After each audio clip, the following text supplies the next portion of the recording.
まあ、それはそうだけどさ。もちろん次があっても勝つつもりでいきますよ。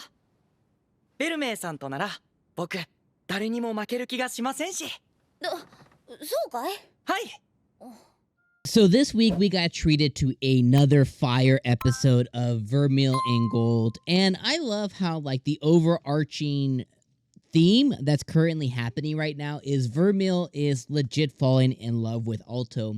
And you really love to see it because Alto's kind of like right now at that age. I think, correct me if I'm wrong in the comments, but he's around 15 years old, maybe give or take a year. And he's around that age to where he's like really just this, you know, for him at least, he's discovering love for the first time, what that means to him, what it means to fall in love, be in love, what it means to really think about somebody in that way, even though he's had somebody in Lilia who's been so close to him for so long. So I really love how he's discovering that, so much so that, you know, it affects his mood, it affects the way he acts, the way he is. It pretty much, it's affecting his daily life, but he was immediately put in ease when Vermeil kind of explained that she wasn't just in it for his mana, she was in it, you know, she's here for him. And that immediately subsided everything and kind of opened up his heart. So I definitely love being able to kind of see that overarching theme. The other two things I definitely want to hit on before I kind of go into the next part of the you know, kind of part of the review is I like how there's a couple of there's two looming things right now. The professor is very sus. You know, he's super suspect, and I wrote down here that I kind of think that the professor might be a demon himself. Maybe he's a succubi, maybe he's a human, a male succubus, maybe he's just like he's some kind of demon. He's definitely evil in some kind of way. What that way is specifically, I don't quite know yet, but he definitely is something because he's super sus, especially because he caused one of the fourth-year girls, her magic to go awry and to go crazy. But that's definitely one thing there. And then at the end of the episode, we saw Chris, who was the dragon leader girl, getting beat up by the dude who I forget what his name was, but the one that Alto beat up initially. We saw her getting her ass kicked by that guy. And it seemed that he was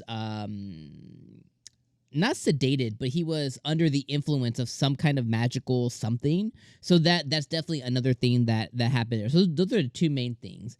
As we go through the rest of the episode, kind of is, you know, it starts off with the battle, the harem. You know, I'll kind of go through it. So at first, I really love how the dragon guy was convinced that Alto just would not win against Chris whatsoever. He was like, I'm not even going to watch it. Obviously, Alto does end up pulling out the win. He ends up using a crystal to the neck. He ends up, you know, they end up beaming up to the sky. He comes back down. He gets Chris with a crystal to the neck, and we find out that he was able to beat a gold square, which, you know, I really love that quite a bit. You know, I'm interested to see on what steps he takes next. Then we finally see the professor, who we're thinking is evil. He approaches Alto. He's like, you know, hey, you shouldn't just challenge anybody willy-nilly, essentially. Then right after meeting the professor, we get a really funny scene where Alto, again, being super duper dense, he asks Lilia if the professor is her type as well. And she basically beats Alto up because obviously she likes Alto. Everything about Alto is her type. One of the things that I was noting is I think this loss here will loosen Chris up a bit because she was very wound up, very evil, and the first kind of things that we saw about that were the way she was treating the dragon guy who came on. Then we kind of go into the next part where is, you know, again, Alto struggling with love. Vermeil tells Alto that she loves him quite a lot. He doesn't really know what that means. He's so dense that he's like, oh, she couldn't possibly be real love, blah, blah, blah, blah, blah, but, you know, whatever. Then he, you know, he gets so angry, you know, he gets so confused, I should say, that he goes and talks to the professor about it. And the professor's like, yeah, demons. He basically says, you know, demons and humans can fall in love. And then he caveats it at the end with, but usually it's for their mana kind of thing. Also, I love how the professor was like, every woman is a little feisty demon. And I was like, oh my God, professor. Then we move on to the freezer blasted girl. You know, she got freezer blasted. Then the last part is how Alto had to write a report for his class on Vermeil. Basically, they had to write reports on familiars.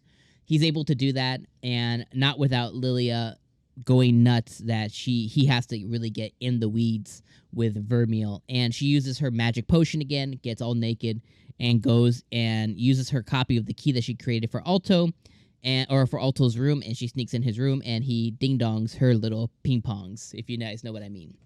So, I definitely love how, like I said at the beginning, I love how the overarching theme of this episode was Vermeil falling in love with Alto, Alto falling in love with Vermeil, but we can't forget how Lilia fits into this. At the end of the day, Lilia is his childhood friend, and the outside of Vermeil, the most important person to him. So he has to make sure that as he falls in love, as he treats Vermeil, he has to make sure he doesn't forget Lilia in the dust, and he continues to treat her like the queen she is, because she deserves to be.